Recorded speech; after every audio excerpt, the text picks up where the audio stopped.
to me today. You've said in your witness statement at paragraph 3 that that it's your belief that women's rights are not adequately or equally protected across the UK, and that women in Northern Ireland are consistently left behind. Do you want to give, and you've talked in your statement about access to abortion, and we're going to hear a little bit more about that later from another witness as to the process as to how that was achieved.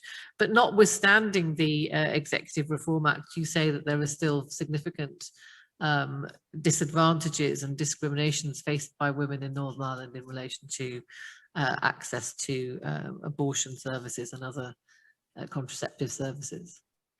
Yes, so I very firmly believe that women in Northern Ireland are not afforded the same protections as women across the rest of the UK. And there are a number of different areas. So yes, abortion is one of the clearest examples of ongoing discrimination against women in Northern Ireland. But I think one of the other biggest areas is in relation to violence against women and gender-based violence. So we have, as I know Iona Monaghan, my colleague in the women's sector, mentioned earlier, we do not have a violence against women and girls strategy. We don't have stalking legislation. We have no recognition of fatal or non-fatal strangulation. We still are yet to have the legislation on coercive control passed. And even at present, there is a block on the Justice Bill, which would address a wide range of measures relating to sexual violence. So a lot of these issues around recognition of gender-based violence in Northern Ireland are really preventing the full ratification of the Istanbul Convention. We also have a number of gaps in protections that other women have. So the most recent Domestic Abuse Act that went through Westminster is much stronger than the Domestic Abuse and Civil Proceedings Act in Northern Ireland, as there are huge gaps, including the lack of a Domestic Abuse Commissioner in Northern Ireland, despite the fact that reported domestic abuse crimes account for 20% of all crime in Northern Ireland. We still don't have a commissioner or any plans to develop a commissioner. Can I just ask you, just pause there, just because there's quite a lot I wanted just to draw out. So you talked in your statement, particularly at paragraph 4, about the lack of a strategy on violence against women and girls and the high rates of femicide and domestic violence. What are the rates that are recorded? Yes, so in 2017 to 18, Northern Ireland had the joint highest femicide rates in Europe, joint with Romania. And since lockdown began in March last year, there have been 8 women murdered that we know of so far, but there are huge issues with data recording in Northern Ireland. So for instance, recording of perpetrators of these murders, it can be difficult to get this data. So quite often we rely on support providers such as Women's Aid and Victim Support to supplement the data that's not coming from our statutory bodies. But at present, it is recorded that out of all recorded domestic abuse crimes, 69% of victims are women. We do think that this is a gross underestimation, particularly as there are huge areas with reporting in rural areas in Northern Ireland. But also it's worth noting that 86% of perpetrators are men. So that's just some of the statistics on domestic abuse, but this is an issue that has drastically worsened in the past year in Northern Ireland. And one of the big concerns we have in the women's sector here is that there is very limited support for or funding for support providers. So Women's Aid do not receive any statutory support in Northern Ireland. And even when emergency funding was being made available last year to England and Wales, there was no allocation to organisations in Northern Ireland. And even other forms of funding like the tampon tax that were given out to domestic violence support charities, none of that came to Northern Ireland either. So there are a huge number of issues around this area and how we're falling behind. I'll just come back to some of those themes again. I just wanted to ask you, is there a requirement to record the gender of the perpetrators in a homicide? Yes, so I do believe there is a requirement to record this, but it's very difficult to get this information then from the statutory bodies. And there are huge delays between data being made available. And beyond the recording of gender, under our Section 75 equality duties, we are supposed to have recordings across all protected characteristics.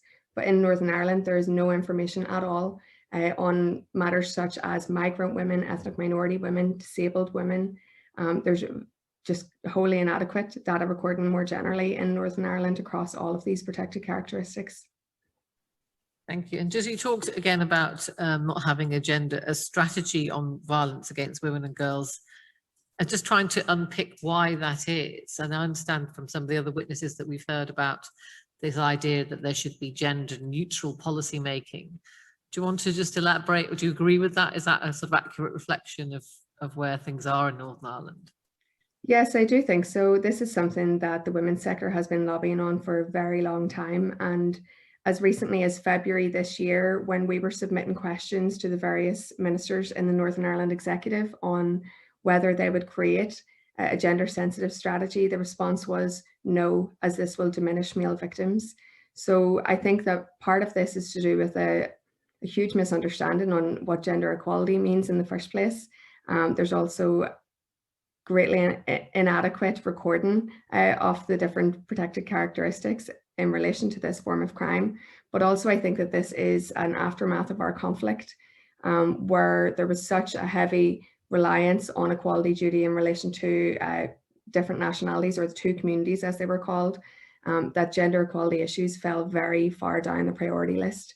And as our institutions are so politically unstable and prone to collapse, it's something that has just been neglected with each assembly term.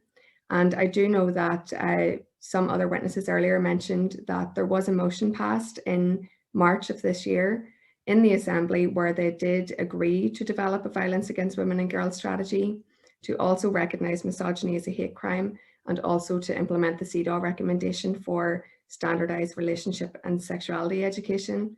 But since then, nothing has been done.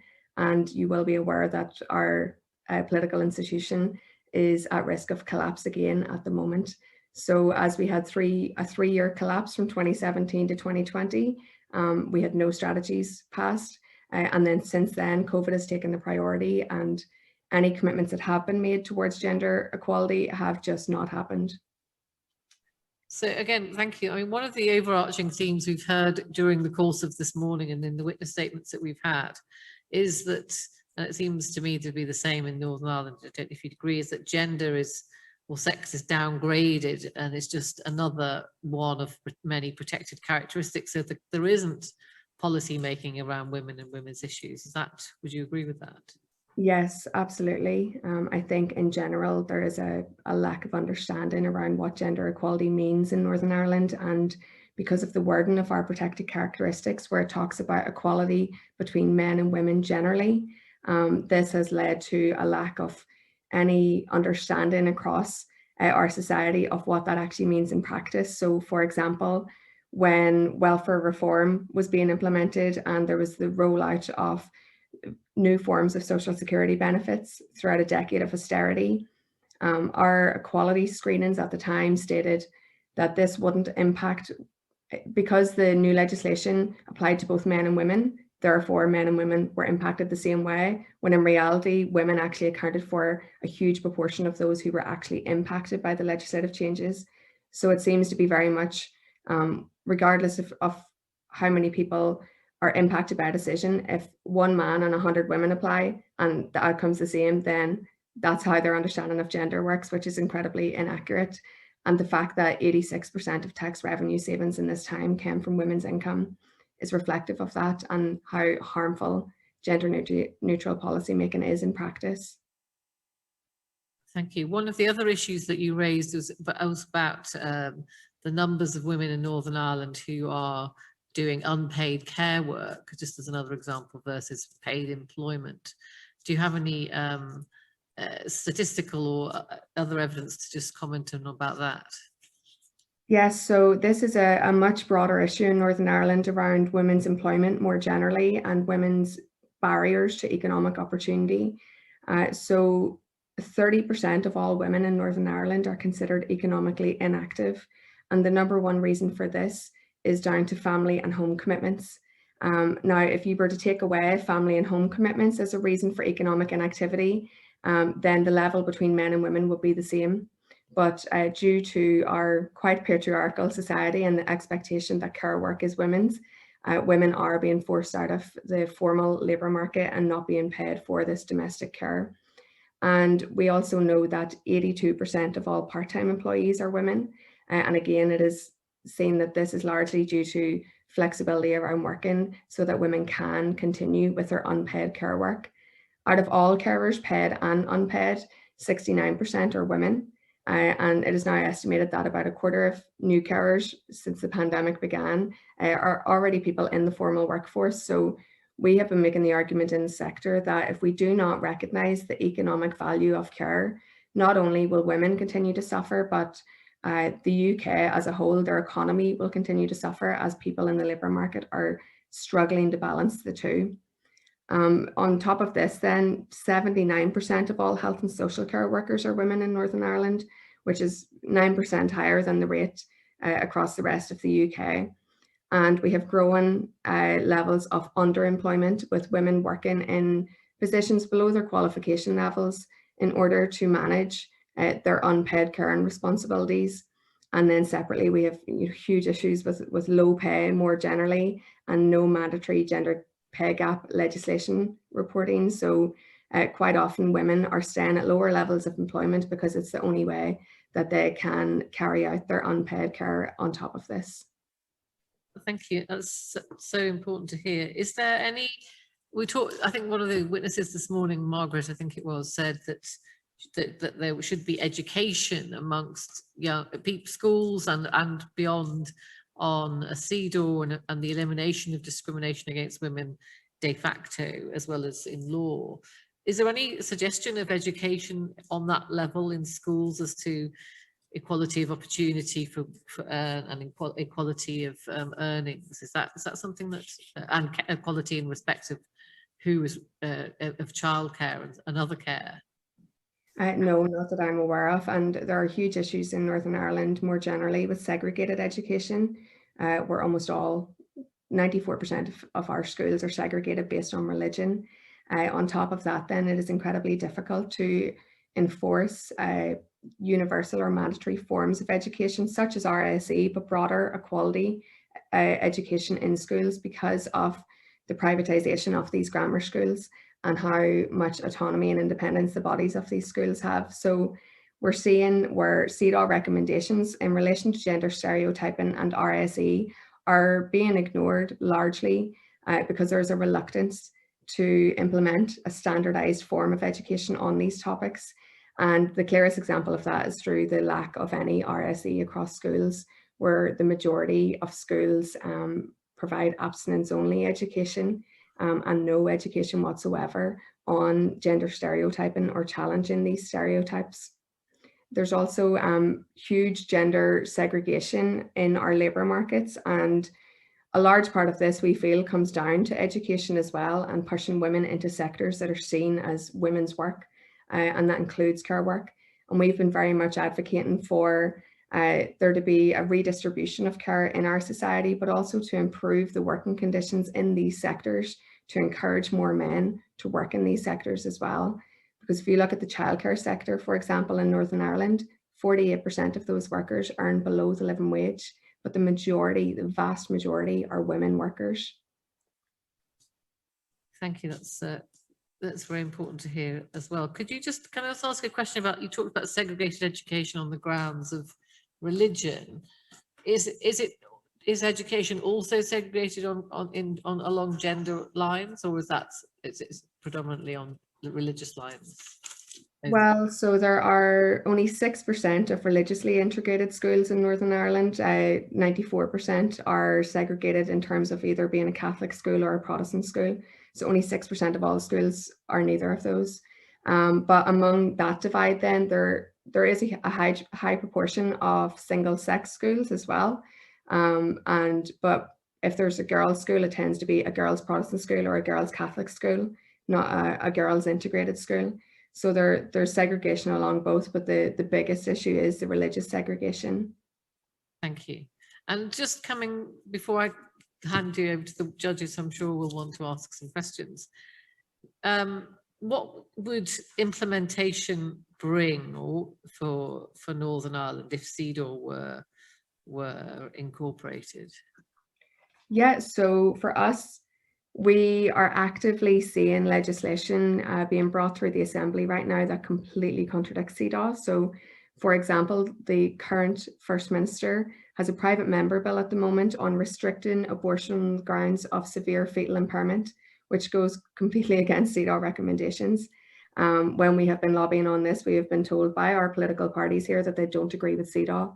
Now, this is extremely concerning that parties can actively try to introduce legislation against international mechanisms and recommendations of these bodies. And for us, we very much see the incorporation of CEDAW into domestic legislation as being a way to provide greater stability for women in Northern Ireland, particularly given how politically unstable our institutions are. So I know that some other witnesses mentioned about how, from 2017 to 2020, when the Northern Ireland Assembly had collapsed, that effectively stalled all forms of legislation passing and no new strategies or developments happening. We believe that if CEDAW and other international mechanisms were incorporated or replicated in devolved legislation, that we would have much greater protections and much greater options to continue progressing women's rights, even when our political institutions aren't working. And for us, it is really important to note that the UK government is the duty bearer for human rights. That does not mean that they have to hand all of it to our devolved institutions. When the devolved institutions are not working, we see it as the responsibility of the UK government to implement these rights in Northern Ireland. So we find ourselves in a situation where there are back and forward over who's actually responsible for implementing these mechanisms in Northern Ireland, and little progress is made. And that can be seen right now through the abortion provision and the commissioning of abortion services. It came through Westminster legislation because the Northern Ireland Assembly failed to act. Now that the Northern Ireland Assembly is functioning again, they refuse to implement the services. This goes back to Westminster then to try and implement after a certain period of time. And in reality, you have women waiting years to be able to access healthcare that they should be able to access now that it's decriminalised. And throughout the pandemic, over 1,000 women had to travel from Northern Ireland to Great Britain to access services that should have been available at home. So this is just an example of how the multi-level governance can make it difficult to hold the government to account on these international mechanisms. But for us, because the Belfast Good Friday Agreement provided for a Northern Ireland Bill of Rights, we see this as a very unique way of being able to strengthen human rights protections in Northern Ireland through a mechanism that has already been voted on and the majority of people voted in favour of. The Westminster government has taken no further action on implementing a Bill of Rights, despite the fact that the vast majority of society want one. And now, as Brexit is creating new challenges for women in Northern Ireland, we think that this is the perfect way to afford greater protection to women here, particularly as the no diminution of rights and Article 2 of the protocol does not really account for future developments at an EU level. We do not want to see women on the south of the border on the island of Ireland having different human rights protections to women on the north. Really, because gender hasn't been prioritised, there needs to be a different way for us to be able to actively engage in these protections in a way that we can't now. That's absolutely brilliant. Thank you. I mean, we talk in the rest of the UK about post-Brexit, but actually the theme that's emerging, certainly from Northern Ireland, is that we're not post-Brexit and seemingly may never be, or may be arguing about what it means for many years to come. I'm going to ask the judges if they've got any questions.